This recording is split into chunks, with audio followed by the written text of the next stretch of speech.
Légèrement blessés. Dans le secteur des pneus, vous le savez, comme dans d'autres, panneaux solaires ou agriculture, le débat sur le protectionnisme est relancé et la France s'oppose régulièrement à la Commission européenne. Pour bien comprendre les enjeux, voici un exemple concret, le rhum des Antilles. Face à la concurrence brésilienne, il bénéficie d'exonération. Aujourd'hui, Bruxelles voudrait y mettre fin. Envoyés spéciaux Fabien Chadeau, Mathieu Régnier. Marie-Galante, au large de la Guadeloupe. 5 heures du matin, la température est encore raisonnable pour couper la canne à sucre.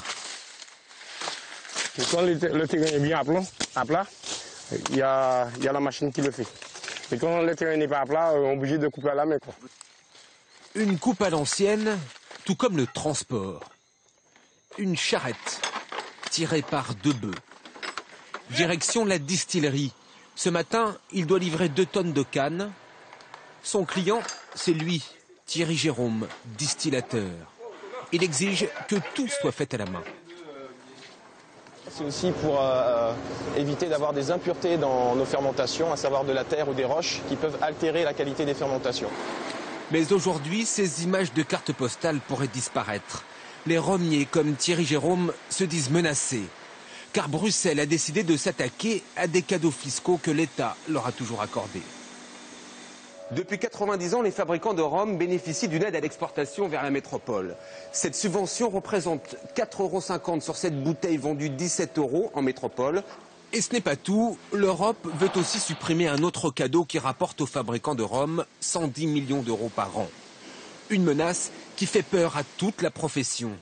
Car les concurrents sont brésiliens, dominicains ou cubains, et dans ces pays, les charges sont beaucoup moins élevées. Selon les producteurs français, c'est ce qui justifie les aides de l'État. Cette exploitation est la deuxième de Guadeloupe. Ici, la coupe de la canne se fait à la machine. Jean-Bernard Derly emploie 40 personnes à temps plein. Le SMIC est en vigueur depuis 1995 dans les DOM. Les exploitants agricoles, que ce soit au Brésil, à Cuba ou dans les pays tiers, n'ont pas du tout ce même niveau de salaire. Et c'est cette masse de main-d'œuvre qui fait la grosse différence. Autre charge qui justifie selon lui ces aides, toutes les obligations liées au retraitement des déchets que n'ont pas ses concurrents. Pour lui, les aides de l'État sont indispensables pour rester compétitifs et aujourd'hui, il serait incapable de les rembourser. C'est quelque chose qui peut nous coûter plus d'1 million d'euros. Je vous réponds tout à fait affirmativement, ça ne peut pas passer. Et donc, qu'est-ce qui se passe si jamais ça passe? À terme, on ferme.